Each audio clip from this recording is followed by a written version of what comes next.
सही चलते हो, पर पूर्व जन्म का प्रारब्ध बिगड़ा हुआ है ना, कर्म बिगड़ा हुआ है पूर्व जन्म का। बलवंश जानकी नायकम रामचंद्र भजे राम राम राम राम। पहले दोस्तों महाराज जी गंगा जी से जल लेकर आ गए, के अंदर थोड़ा साफ सफाई करेंगे।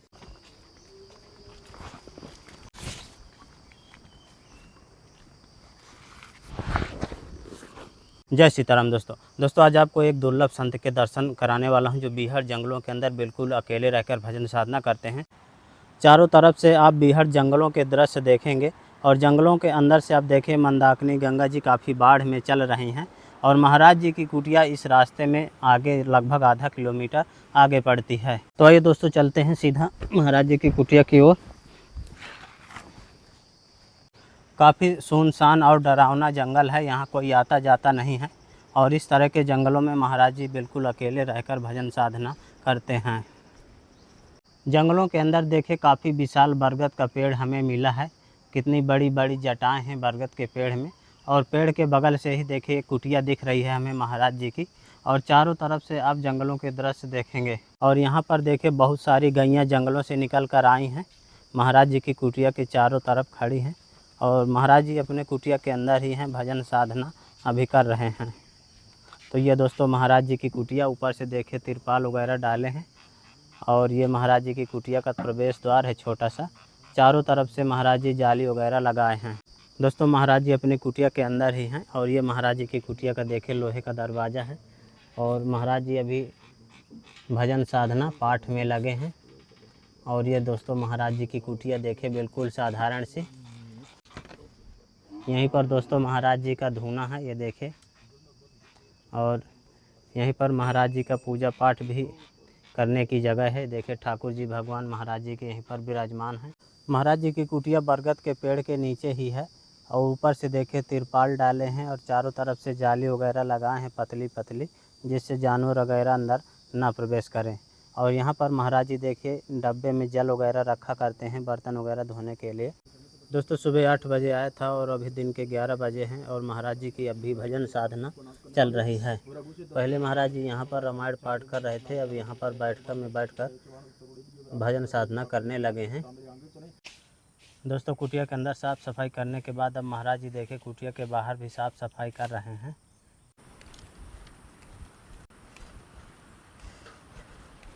तो ये दोस्तों महाराज जी आ गए मंदाकिनी गंगा जी में जल लेने के लिए। काफ़ी तेज़ी से बाढ़ का पानी चल रहा है।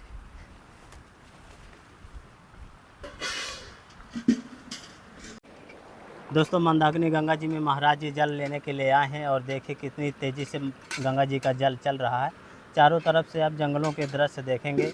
गंगा जी का पानी इस समय मटमैला भी है, फिर भी महाराज जी यहीं का पानी पीते हैं, यहीं स्नान ध्यान करते हैं और जंगलों के अंदर भजन साधना के लिए कुटिया में चले जाते हैं। फाइनली दोस्तों महाराज जी गंगा जी से जल लेकर आ गए। देखे 2 बाल्टी जल लेकर आए हैं।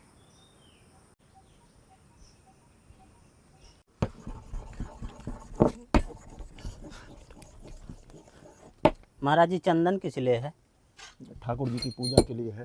अच्छा, तिलक करते हैं ना इसी का। जी। तो दोस्तों महाराज जी ठाकुर जी की पूजा करेंगे। अब चंदन देखिए घिस रहे हैं।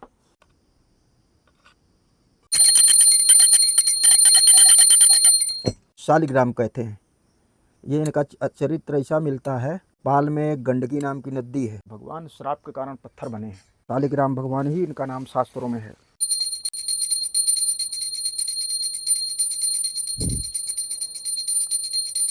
बलवंश जानकी नायकम रामचंद्र भजे राम राम राम राम तारकम राम कृष्ण वासुदेव भक्त मुक्तिदायकम सगुणा के स्वापन गान के सोम जानकी मनोरम सीताराम के। दोस्तों महाराज जी के देखिए शालिग्राम भगवान है यहाँ पर जानकी और जय ठाकुर जी राम की हैं, गणेश जी हैं, शंकर जी हैं। जानकी जय राजा रामचंद्र जय माता जानकी जय वरण माकुर टेले मान की जय राजा रामचंद्र जय माता जानकी जय वरण माकुर टेले मान की जय।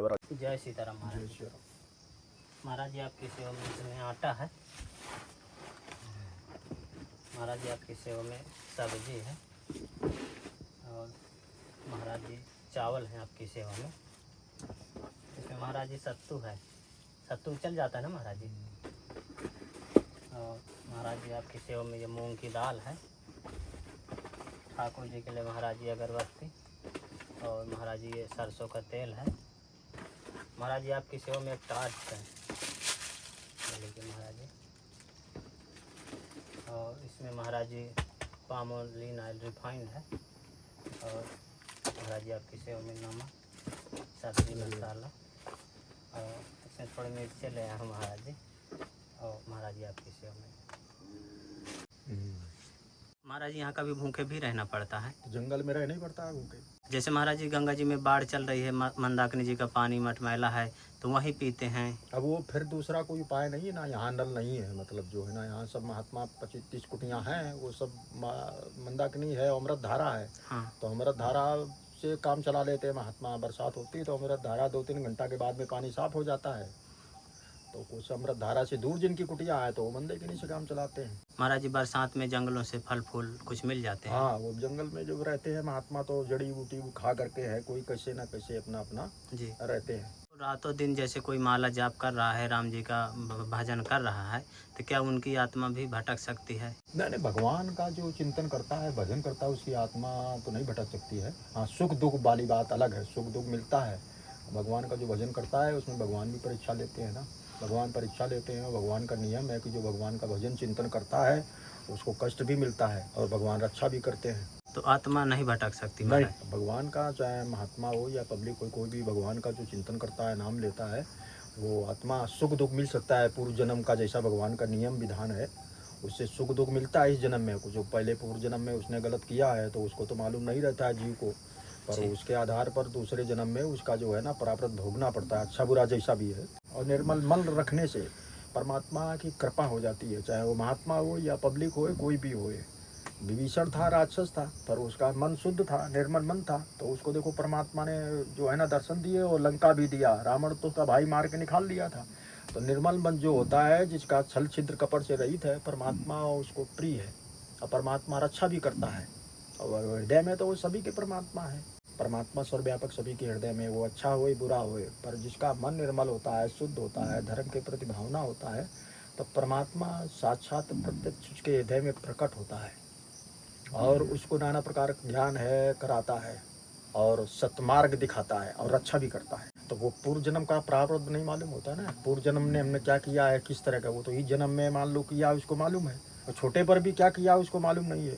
छोटे पर जब अनजान में करता है तो वो भी दंड भोगना पड़ता है, भले वो उसको मालूम हो कि हम गलत कर रहे हैं या नहीं कर रहे हैं, पर छोटे पर जो अनजान में बन जाता है उसका परमात्मा को सब मालूम होता है, तो भोगना पड़ता है। पूर्व जन्म का प्रारब्ध कई जन्मों का प्रारब्ध जुड़ा होता है ना। जैसे पूर्व जन्म का प्रारब्ध गलत है तो इस जन्म में कितना भी सही चलो, कुछ ना कुछ अंश भोगना पड़ेगा, रक्षा करेगा परमात्मा सही चलते हो। पर पूर्व जन्म का प्रारब्ध बिगड़ा हुआ है ना, कर्म बिगड़ा हुआ है पूर्व जन्म का, वो पूर्व जन्म का तो मालूम होता नहीं अपने, तो वो भोगना ही पड़ता है। भगवान का नाम जब भी आता है पर जीवन भर वो सुमिरन याद करता रहता है, और सुमिरन याद से भी नहीं आएगा, पर भगवान की कृपा होती है तब, और कृपा उसकी होती है जब जीवन पर्यंत परमात्मा का नाम लेता है और परमात्मा के चरणों में प्रेम रखता है, याद करता है, चिंतन करता है, तो परमात्मा ही जब कृपा करते हैं कि जीवन भर इसने ऐसा कर्म किया है तो फिर आ भी जाता है। पर वो इच्छा परमात्मा की इच्छा से आएगा, राम नाम नहीं तो असंभव।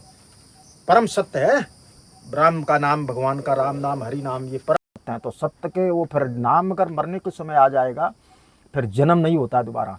जीवन का उद्देश्य होना चाहिए परमात्मा का चिंतन, परमात्मा का नाम लेना, सत्य पर चलना, यही उद्देश्य है जीवन का। मानव जन्म है ना 84 लाख योनियों में श्रेष्ठ है, तो परमात्मा का चिंतन करता है, परमात्मा का नाम लेता है, तो आगे का उसका भविष्य सुधरता है, आगे का जन्म जो है ना वो सुधरता है, या जन्म जन्मों को सुधार लेता है। परमात्मा जो सत्य पर चलता है, भक्ति की लाइन पर चलता है, उसको दुख भी परमात्मा देता है और रक्षा भी करता है, वही दुख देता है वही निवारण भी करता है। तो महाराज जी दुख फिर क्यों देते हैं भगवान? उनका नियम है परमात्मा का ऐसा। दृढ़ मतलब विचार होए, दृढ़ जब सुख मिलते दुख मिलते मिलते भी नहीं छोड़ता है और परमात्मा को याद करता रहता है, फिर परमात्मा की प्राप्ति होगी, या तो परमात्मा की कृपा भक्ति प्राप्त हो जाती है। भक्ति परमात्मा से भी बड़ी है। जैसे विभीषण है, अब विभीषण लंका में रहता था और वो परमात्मा का चिंतन करता था और उसका परिवार वाले सब नफरत करते थे, उसकी माँ छोड़ के सब नफरत करते थे। रावण ने उसी कारण उसको निकाल भी दिया था, पर निकालने के बाद में उसने भक्ति नहीं छोड़ी। उसका सब बाल बच्चा लंका में रहते थे, तो वो छोड़ सकता था कि जब इतना दुख मिलता है तो हम छोड़ दें, पर नहीं छोड़ा तो भगवान की प्राप्ति हुई और लंका भी मिला। ऐसे भक्तों का चरित्र मिलता है, भक्तों का राजा हरिश्चंद्र का मिलता है। उसने सत्य को नहीं छोड़ा और इतना कितना कष्ट मिले, उसका राज भी चला गया, अपना भी बिक गया, अब अंतिम में परमात्मा की प्राप्ति हुई। और खाली सत्य के पीछे उसने सत्य बोल दिया, उसको शब्द को पालन करने के लिए उसने जो है ना अपना राज भी छोड़ दिया, अपना भी बिक गया, पर सत्य को नहीं छोड़ा। और जब सत्य को नहीं छोड़ा तो परमात्मा की प्राप्ति हुई और धाम मिला उसको, हमेशा के लिए मुक्त हो गया। परमात्मा जानबूझ करके मतलब उसकी परीक्षा भी लेता है, और कहाँ तक इसका सत्य है, कहाँ तक मतलब गलत है, ये डगमगाएगा कि नहीं डगमगाएगा, सच्ची भक्ति है कि ऐसे करता है। इस तरह से भगवान का ये नियम है, वो दुख देता है जानबूझ करके। पांडवों को कितना दुख मिला और पांडवों को फिर सब कुछ मिला। वो नहीं छोड़ता है तो सब कुछ मिल जाता है, भयभीत होकर छोड़ देता है फिर कुछ नहीं मिलता है। और ये परमात्मा का नियम भी है, वो जो भक्ति करता है उसको दुख देता है और अच्छा भी करता है। बड़ी बड़ी समस्याएं सामने आती उनको निवारण भी वही करता है। महाराज जी, आपकी कुटिया के चारों तरफ से भी हर जंगल है जहाँ डरावने जानवर भी रहते होंगे। आपकी किस तरह से महाराज जी आप गुजारा ये करते हैं? सब जब जंगल में आता है परमात्मा का चिंतन भजन करने के लिए तो वो सब रह लेता है। कष्ट मिलता है, मुसीबत मिलता है और सब ये सामने आती बातें, पर जब जंगल में परमात्मा का चिंतन करने के लिए आता है और भजन करने के लिए आता है, तपस्या करने के लिए आता है, तो वो सब फिर इन दुखों का उठाता है। महाराज जी, जब यहाँ आप आए रहे होंगे तो भी हर जंगल रहा होगा। तो जंगल अभी भी है, पहले भी जंगल था। महाराज जी, ये कुटिया भी नहीं रही होगी।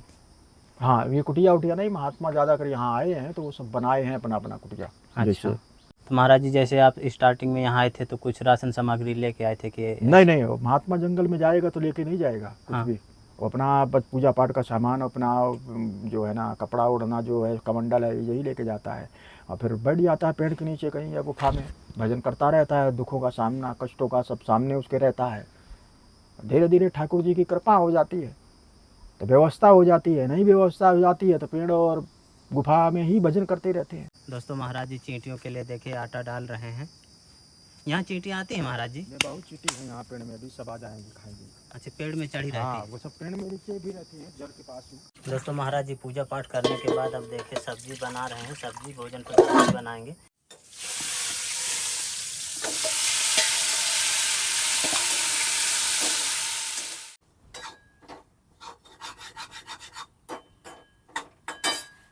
तो देखा दोस्तों किस तरह से महाराज जी बीहड़ जंगलों के अंदर साधारण सी कुटी बनाकर वर्षों से भजन साधना करते आ रहे हैं।